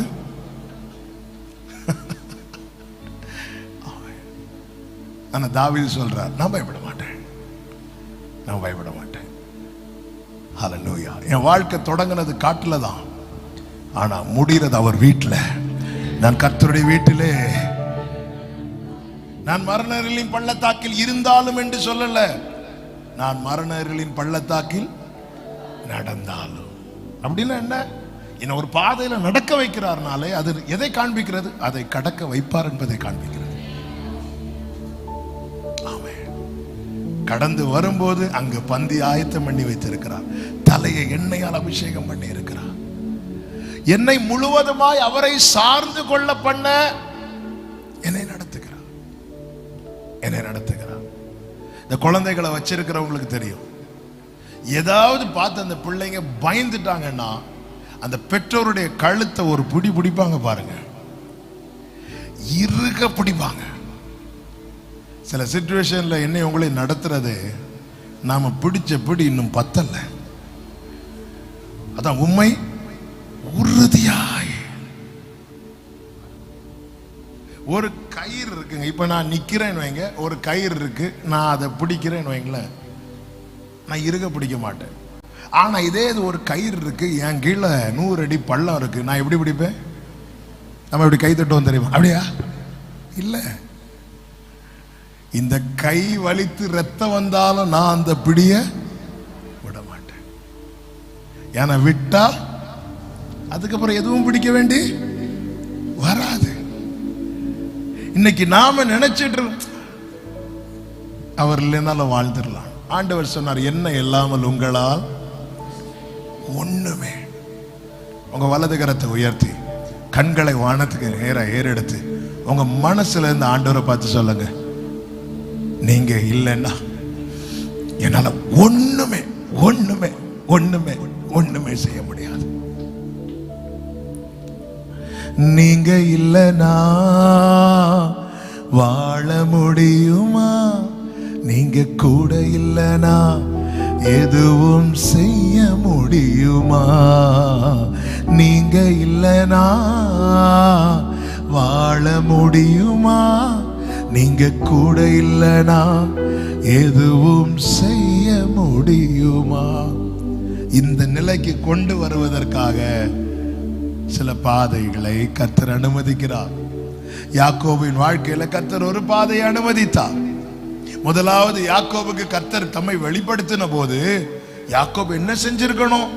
ஆண்டவர்கிட்ட ஓன்னு அழுதுருக்கணும். ஆண்டவரே, எங்க அம்மா இல்லை, இப்போ எங்க அப்பா இல்ல, எங்க அண்ணன் இல்ல, ஆனா என் தலைக்கு கீழே வச்சு படுக்கிறதுக்கு ஒரு பில்லோ கூட இல்லைன்னு அறிஞ்சு என்கிட்ட வந்து பேசுறீங்களே ஆண்டவரே, அழுதுருக்கணும்.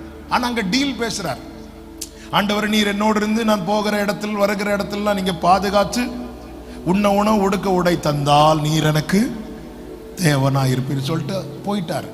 அடுத்த அதிகாரத்துல ராகேலை பார்த்து அவளை கட்டிப்பிடிச்சு ஓன்னு அழறான். ராகேலுக்கு ஒண்ணு தெரியுமா? தெரியாது. நீ தானே ஒன்னு அறிமுகப்படுத்தின.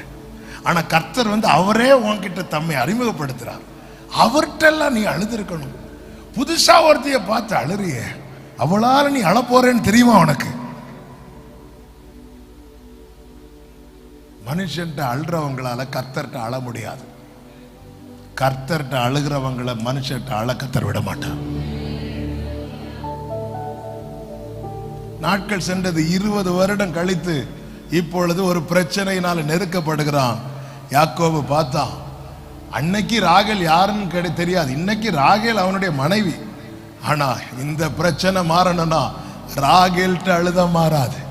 எல்லாரும் யாபோக்காற்றின் அக்கறைப்படுத்தி விட்டு இங்கே வந்து தேவதூதனானவரோட வேதம் சொல்லுகிறது, அவன் அழுது கெஞ்சினானா, அழுது கெஞ்சினானா. இப்ப தெரியுதா ஏன் இந்த நெருக்கத்தை அனுமதித்தான? இப்ப கர்த்தர் சொல்றாரு விடுன்னு சொல்றாரு, இவன் சொல்ற நான் விட மாட்டேன். ஆமென், ஆமென். எந்த நிலைக்கு கொண்டு வந்துட்டார் பாத்தீங்களா? அன்னைக்கு அப்படி இல்லை. அன்னைக்கு ஆண்டவர், நான் போற இடத்துல எனக்கு அது இது செஞ்சீங்கன்னா நீங்க எனக்கு தேவனா இருப்பீங்க. இன்னைக்கு நீங்க இல்லைன்னா வாழ முடியுமா? நீங்க இல்லைன்னா. யோசேப்பு உயிரோடு இருக்கிறான்ங்கிற செய்தி வருது. யாக்கோபு சொல்றார், நான் பாப்பேன், அவன் உயிரோடு இருக்கிறான், அது போதும். உடனே அவன் பெட்டியை எடுத்துட்டு எகிப்துக்கு போகல, அவன் பெயர் சபாவுக்கு போகிறான். அங்கே அவனுடைய தகப்பன் ஆராதித்தான், அவனுடைய தாத்தா ஆராதித்தான். அவன் போய் பலிபீடம் கட்டி ஆராதனை நடத்தி வெயிட் பண்றான். அவர் என்ன சொல்றார்? இப்பொழுது கர்த்தர் தரிசனமாகி சொல்றார், நீ எகிப்துக்கு போ. உடனே போகல. அடுத்த வார்த்தையில கர்த்தர் சொல்றார், நான் உன் கூட வருவேன். இப்ப யாக்கோபுக்கு என்ன தேவைன்னா, உன்னை உணவு உடுக்க உடை அல்ல, நீங்க என் கூட இருக்கணும். நீங்க இல்லைன்னா இந்த அனுபவத்துல கொண்டு வருவதற்கு கர்த்தர் சில இடத்துல பிடிக்கிறார், சில இடத்துல நடத்துகிறார்.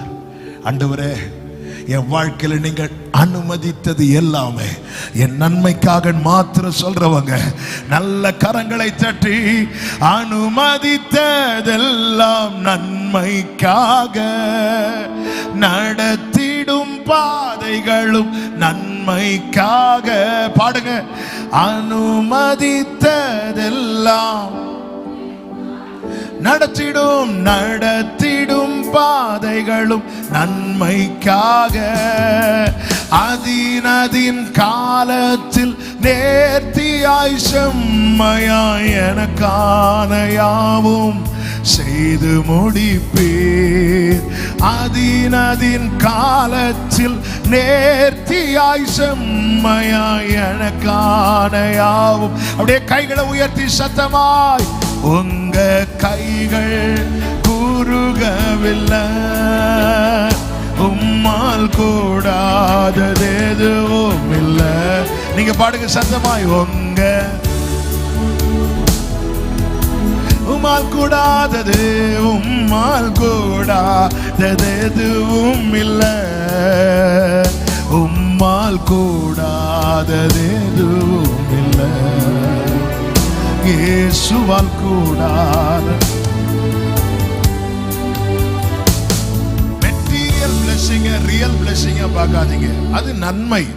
ஜீவனுள்ள நாளெல்லாம் நன்மையும் கிருபையும் நம்மை தொடரும். நாம மட்டும் தனித்திருக்கும் போது நம்ம ஒரு ஆளுக்கு ஆகாரம் போதுமா இருந்தது. கர்த்தர் அப்படி நடத்தினார். குடும்பம் என்று வரும்போது அதற்கேற்ற எல்லையை கர்த்தர் விரிவாக்கி அதற்கேற்றபடி நடத்துகிறார். வாழ்க்கையை திரும்பி பாருங்க, நாமளே சாட்சிங்க.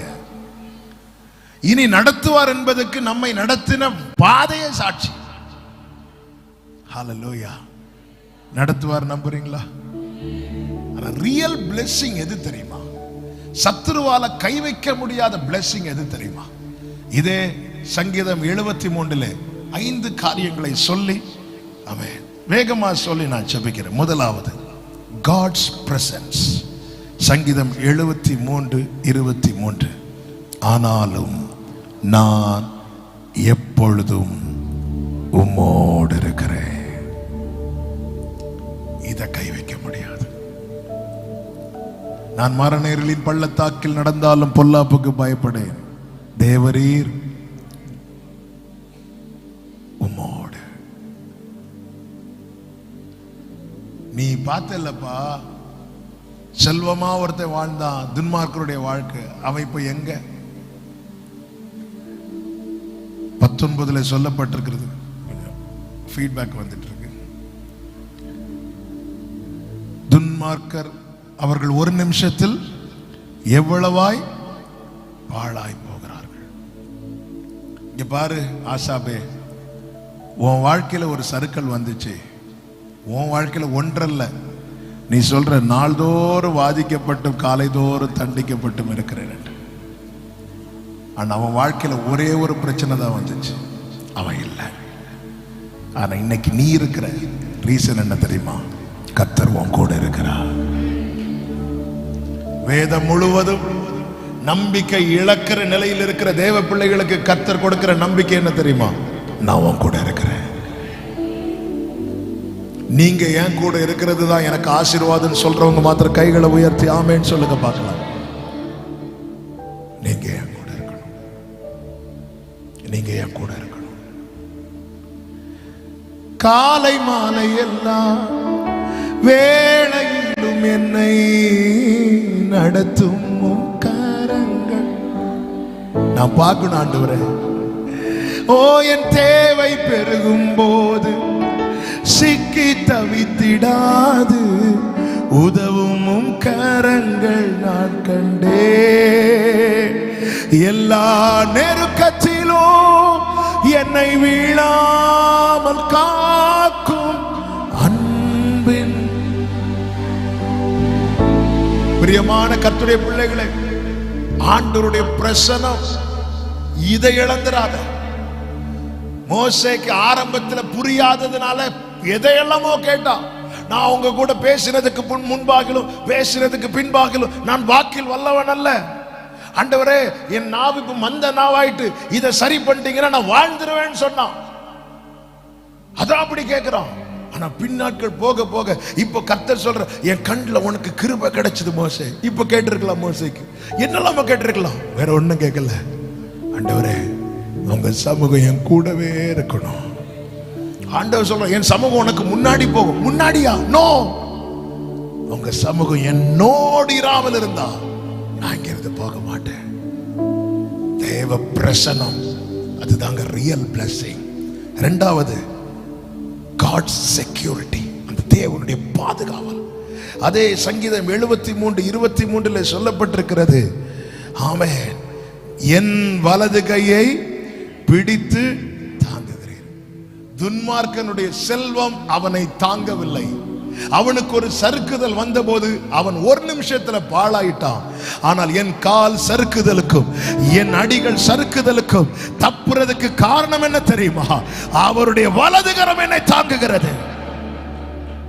அதனாலதான் நான் விழும்படி நீ என்னை தள்ளினாய், கர்த்தரோ அவர் தேவதூதருக்கு உதவியாக கை கொடுக்காமல் ஆபிரகாமின் சந்ததிக்கு உதவியாக. தேவ பிள்ளைங்க, இந்த ஆசீர்வாதத்தை வச்சிட்டு இல்லாத அற்பமான காரியத்துக்காக ஏங்கிட்டு இருக்கிறோம். கரெக்டா? ஆமென். அழிந்து போகிற காரியங்களை வைத்திருக்கிறவர்களை பார்த்து ஏங்குறோம், அழியாத ஆசீர்வாதத்தை வச்சுட்டு. ஹல்லேலூயா, ஹல்லேலூயா. என் வாழ்க்கை என்பது இப்படிதாங்க. சென்னை நாகர்கோயிலேருந்து ஒரு ட்ரெயின் புறப்படுது, கன்னியாகுமரி எக்ஸ்பிரஸ் புறப்படுதுன்னு வைங்க. அடுத்த நாள் காலையில் சென்னையில் போய் சேரும்.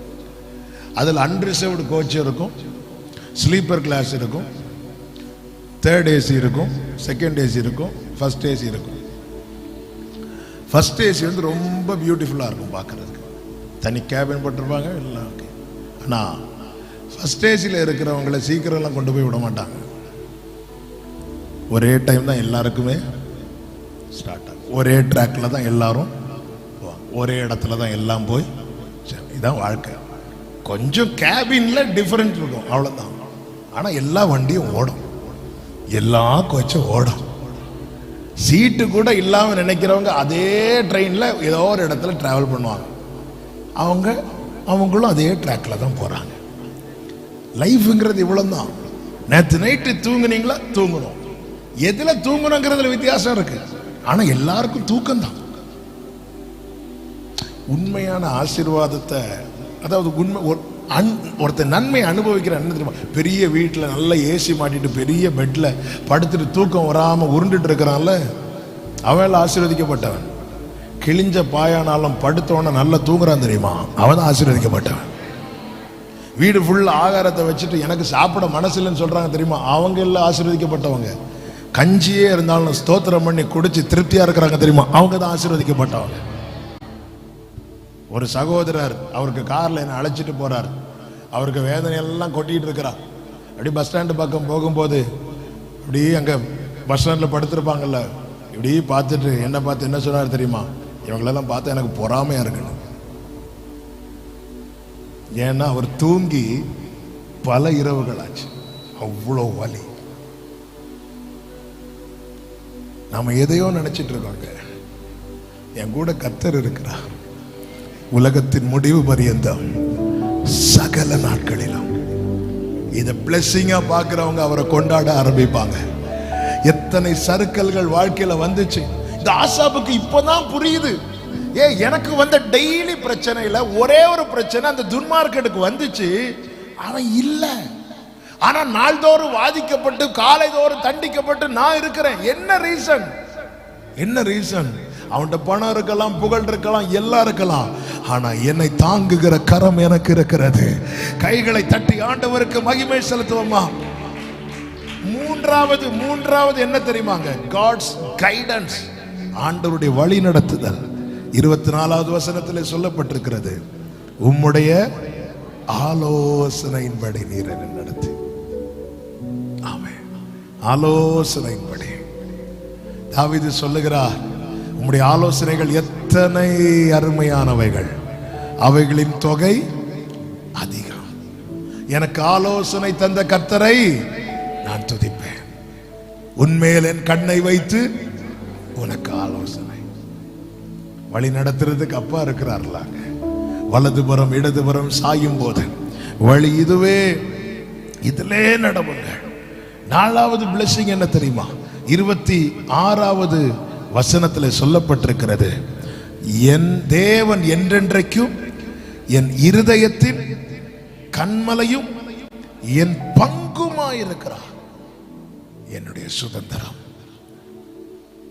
என் சுதந்திரத்தை தேவரீர் காப்பாற்றுகிறேன். எனக்கு தேவன் வைத்திருக்கிற சுதந்திரம். இதை சிம்பிளா சொல்லணும்னா, நான் அவர் பிடியில் இருக்கிறேன். என் இருதயத்தின் கண்மலையா இருக்கிறார்னா, என் இருதயத்தை கவர்ந்து அவர் பிடியில வைத்திருக்கிறார், அவர் கைக்குள்ள வைத்திருக்கிறார், அவர் சித்தப்படி திருப்புகிறார், அவர் சித்தப்படி நடத்துகிறார், என்னுடைய பங்கா இருக்கிறார், என்னுடைய சுதந்திரமா இருக்கிறார். நான் பரலோகத்துல போகும்போது, நீ யார், உன்னை தெரியாதுன்னு சொன்னா நான் சொல்லுவேன், எனக்கு ஒருவர் இருக்கிறார். தாவீதுக்கு நம்மள தெரியாது, ஆபிரகாமுக்கு நம்மை தெரியாது. வெளிப்படுத்தின விசேஷம் 7வது அதிகாரத்திலேயே தூதன் 144,000 கூட்டத்தை காட்டி கொடுக்கிறார். இஸ்ரவேல் கோத்திரத்தார் 12,000 144,000 பேர் நிற்கிறாங்க. அவர்களை பார்த்து யோவான் தூதன்ட்ட கேட்கல, இது யாருன்னு கேட்கல. ஏன்னா யோவானுக்கு தெரியும், அவன் அந்த வம்சம் அல்லவா, தெரியும். இது ரூபன் கோத்திரம், இது சிமியோன் கோத்திரம், இது லேவி கோத்திரம், இது யூதா கோத்திரம், எல்லாருக்கும் தெரியும். எல்லாரும் இப்படி பார்த்துட்டு சூப்பர், நல்லா இருக்கிறாங்க, அழகா இருக்கிறாங்க, இப்படி பார்த்துட்டு இங்க திரும்புறாரு யோவான். சிங்காசனத்தில் வீற்றிருக்கிறவருக்கு முன்பாக, ஆட்டுக்குட்டியானவருக்கு முன்பாக ஒரு திரள் கூட்டம் வெண்ணங்கி தரித்து கொண்டு, குருத்தோலையை பிடித்து கொண்டு, ரட்சிப்பின் மகிமை சிங்காசனத்தில் வீற்றிருக்கிறவருக்கும் ஆட்டுக்குட்டியானவருக்கும் என்று ஆராதித்துக் கொண்டிருக்கும் போது தூதன் மெதுவாய் யோவானை பார்த்து, இது யார் தெரியுமா அப்படின்னு. யோவான், எனக்கு எங்க தெரியும், தெரியாது. அந்த கூட்டத்தில் நாமெல்லாம் இருக்கும்போது, யோவானே உங்களை பத்தி நாங்க எவ்வளவு பிரசங்கம் பண்ணியிருக்கோம் தெரியுமா, தெரியாது. உடனே அந்த தூதன் சொல்வார், இவர்கள் ஆட்டுக்குட்டியின் இரத்தத்தாலே. எல்லாரும் அவங்கவுங்க கோத்திரத்துல வந்து நிற்கும் போது இந்த கூட்டத்துக்கு வேற யாரையும் தெரியாது. பரலோகத்தில் உண்மையெல்லாம் எனக்கு பரலோக ஆசையே வந்தது இயேசு வந்ததுக்கு அப்புறம் தாங்க. பரலோகத்துக்கு எதுக்கு போனோம், ஒவ்வொருத்தரும் ஒவ்வொன்று சொல்லுவாங்க. அங்க பளிங்கு நதி, பொர்த்தள வீதி. ஆனா உண்மையான ரட்சிப்பை சுதந்திரித்த தேவக்குள்ள சொல்லணும், அங்க இயேசு இருக்கிறார். என் அப்பாவின் வாசஸ்தலம் அது, என் இருதயத்தின் கண்மலையும் என் பங்குமாயிருக்கிறார். என்ன ஒரு நிச்சயத்தை கர்த்தர் கொடுத்திருக்கிறார். இதுதாங்க பிளெஸிங். 5வது பிளெஸிங் என்ன தெரியுமா, டிவைன் ஹோப். 73:24 முடிவிலே என்னை மகிமையில் ஏற்றுக்கொள்வீர். முடிவிலே தாவீது சொல்லுகிறார், நான் விழிக்கும் போது உமது சாயலால். இந்த டிவைன் ஹோப், இந்த ஒரு நிச்சயமான தெய்வீக நம்பிக்கை, இது அந்த துன்மார்க்கனுக்கு கிடையாது. இன்னைக்கு புசிப்போம், குடிப்போம், நாளைக்கு சாவோம், இப்படிதான் வாழ்ந்து கொண்டிருக்கிறான்.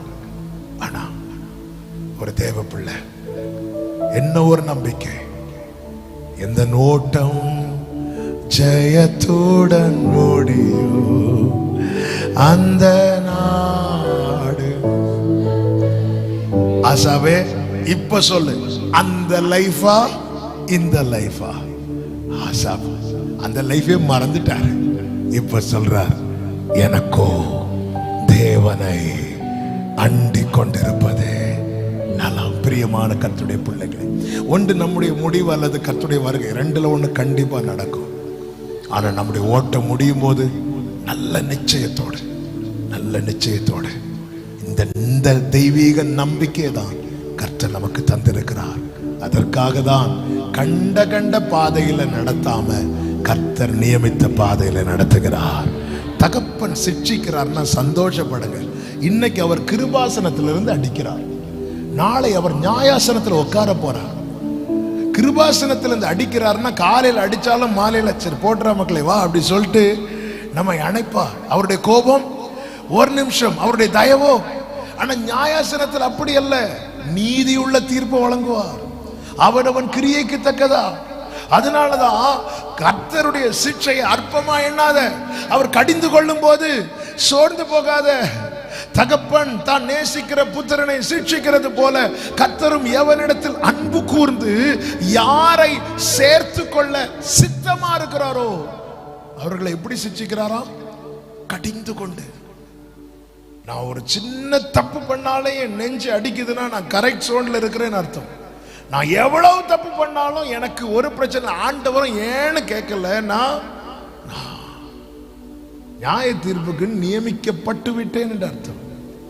துன்மார்க்கன் ஆபத்து நாளுக்கென்று வைக்கப்பட்டிருக்கிறான், கோபாக்கினைக்கென்று அவன் கொண்டு வரப்படுவான் என்று யோபு 23 சொல்லப்பட்டிருக்கிறது. சின்ன தப்பு, அதான் தாவீது கதறார்ல, உன்னுடைய சமூகத்தை விட்டு என்னை தள்ளாதரும். ஏன்? அன்னைக்கு சவுலுடைய வஸ்திரத்தை லைட்டா கட் பண்ணும் போதே அப்படி எனக்கு குற்ற உணர்வு இருந்துச்சு. இன்னைக்கு பட்சேபால் இடத்துல பாவம் பண்ணியாச்சு, குற்றமில்லாத ரத்தத்தை சிந்தியாச்சு, ஆனாலும் ஒரு உணர்வு இல்லையே. ஆண்டவர் தள்ளிட்டீங்களா ஆண்டவரே? என்ன தள்ளுண்டவன் தள்ளிட்டீங்களா ஆண்டவரே? ஈசோப்பினால் என்னை கழுவும், எனக்கு சுத்தமுள்ள இருதயத்தை சிருஷ்டியும், சமூகத்தை விட்டு என்னை தள்ளாமலும் உடைய பரிசுத்தாவை என்னை விட்டு எடுத்து போடாமலும் என்று கதறினான். பிரியமான கர்த்தருடைய பிள்ளைகள், அவர் எப்படி நடத்துறாரோ விட்டு கொடுங்க. ஒரு நிச்சயமான முடிவை கர்த்தர் வைத்திருக்கிறார். இந்த ஓட்டம் ஜெயத்தோடு முடியும். கைகளை உயர்த்தி ஆமென் சொல்லுங்க பார்க்கலாம். எல்லாரும் அப்படி எழுந்து நிற்கலாமா? ஹalleluya hallelujah hallelujah. Thank you Jesus. கொஞ்ச காலம் இயேசுவுக்காக கஷ்டப்பாடு சகிப்பதினா, கொஞ்ச காலம் இயேசுவுக்காக கஷ்டப்பாடு ஷலபதுனலரே. ஆமென். எந்த துன்பம் இன்பமாய் மாறும். இயேசுவை நான் காணும் போது கைகளை உயர்த்தி அவர் பாதம் விழுந்து பணிந்தே ஆனந்த கண்ணீர் வடிப்பே. எந்த நோட்டம் ஜெயத்துடன் முடியோ அந்த நாடு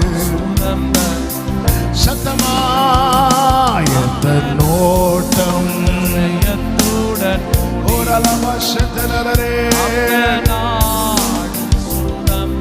இந்த தேகம் அழியும் கூடாரம், இந்த தேகம் அழியும் கூடாரம். டிலே கம்மி பண்ணுங்க. இதை நம்பியார் பிழைப்பார், இந்த தேகம் அழியும் கூடாரம். இதை நம்பியார் பிழைப்பார். என் பிதா வீட்டில் வாசஸ்தலங்களுண்டே, இயேசுவோடு நான் கூடியிருப்பேன். என் பிதா வீட்டில் வாசஸ்தலங்களுண்டு, இயேசுவோடு நான் கூடியிருப்பேன். கைகளை உயர்த்தி அவர் பாதம் விழுந்து பணிந்து ஆனந்த கண்ணீர் வடிப்பே. எந்த கூட்டம் ஜெயத்துடன் மூடி அந்த நாடு சுதந்தரிப்பே, நாடு சுதந்தரிப்பே. கர்த்தரால் நடத்தப்படுகிறவர்களுக்கு மகிமை நிச்சயம். கர்த்தரால் நடத்தப்படுகிறவர்களுக்கு மகிமை நிச்சயம். Thank you Jesus. Amen. Amen. எந்த நோட்டம் ஜெயத்துடன் முடியும் அந்த ஒரே ஒரு கேள்வி உங்களுக்கு முன்பாக.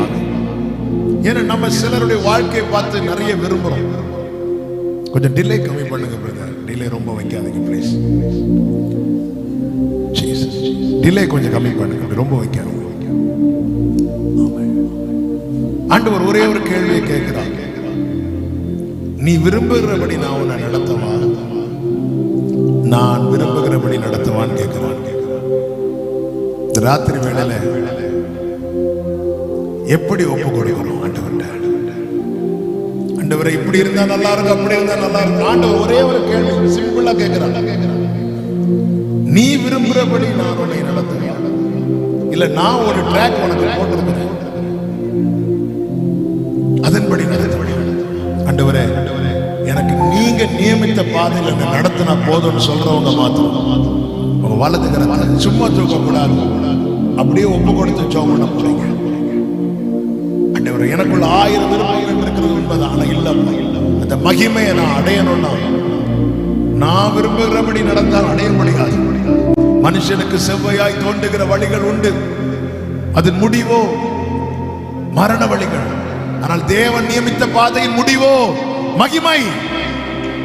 நீர் நியமித்த பாதையில் என்ன நடத்துங்கன்னு சொல்றவங்க மாத்திரம் வலது கரத்தை உயர்த்து, உங்க இடது கரத்தை இருதயத்தில் வைத்து அப்படியே ஒப்பு கொடுத்து ஜெபம் பண்ணுங்க. தகப்பனே, என் விருப்பப்படி அல்ல, என் சித்தமோ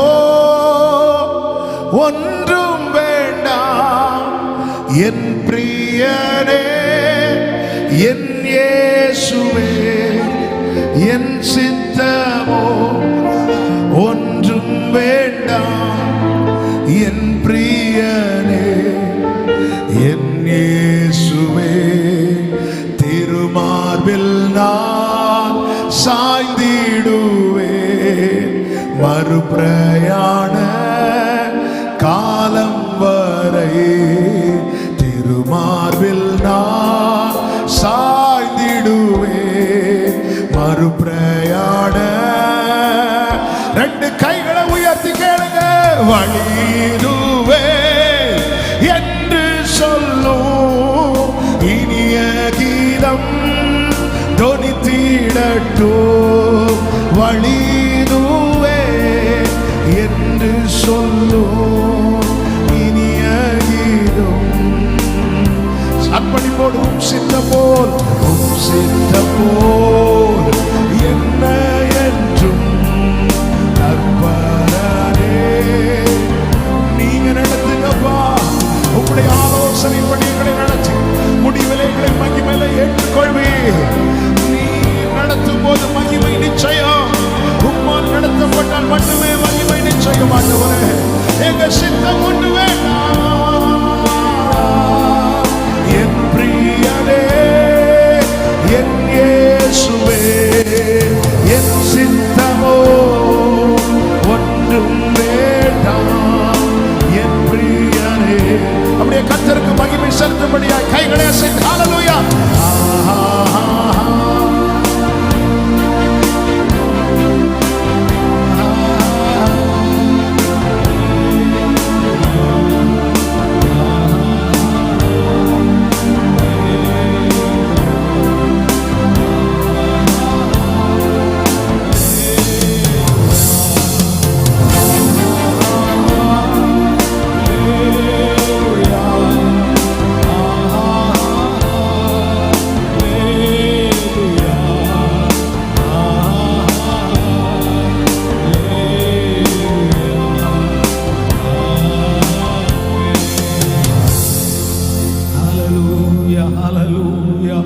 தேவனாய கர்த்தருடைய வார்த்தை இந்த ராத்திரி வேளை மத்தியிலே துணித்தபடினால், கர்த்தர் நம் ஒவ்வொருவரோடு கூட பேசினபடினால், அவரை அண்டிக் கொள்வதை தெரிந்து கொள்ளும்படியான ஸ்லாக்கியத்தை தேவ ஜனங்களாகிய நமக்கு ஆண்டவர் கொடுத்தபடியினால் உற்சாகத்தோடு கைகளை தட்டி ஆண்டவருக்கு நன்றி செலுத்தலாம்.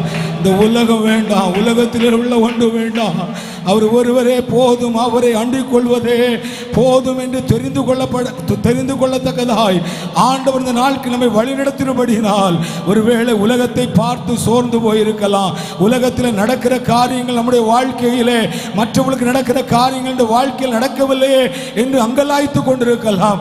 இல்லை என்றால் ஏன் என்னுடைய வாழ்க்கையிலே இன்னும் இப்படிப்பட்ட வழியிலே நான் நடந்து கொண்டிருக்கிறேன் என்று ஒருவேளை வேதனையோடு கண்ணீரோடு வாழ்ந்து கொண்டிருக்கிற தேவ பிள்ளையுடைய வாழ்க்கையிலே நம்முடைய வாழ்க்கை நித்தியத்துக்கு நேராய் நம்மை நடத்துவது என்பதை என் நாட்களிலே கர்த்தருடைய தாசன் மூலமாய் ஆண்டவர் நம்மோடு தெளிவாய் பேசினபடினாலே தேவனே உமக்கு ஸ்தோத்திரம் அப்பா.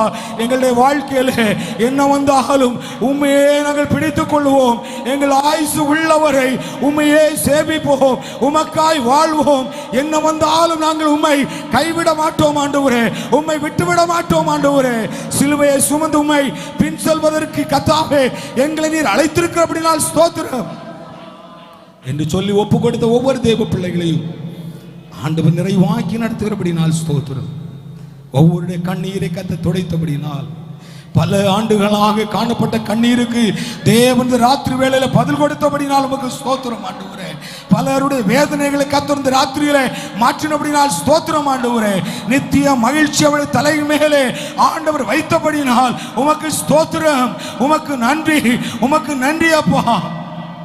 நம்முடைய தாசனை கர்த்தர் பயன்படுத்தினபடினால் ஸ்தோத்திரம். தொடர்ந்து அவருடைய ஊழியங்களை கர்த்தர் ஆசீர்வதி, வந்த ஒவ்வொரு கர்த்தர் ஆசீர்வதி.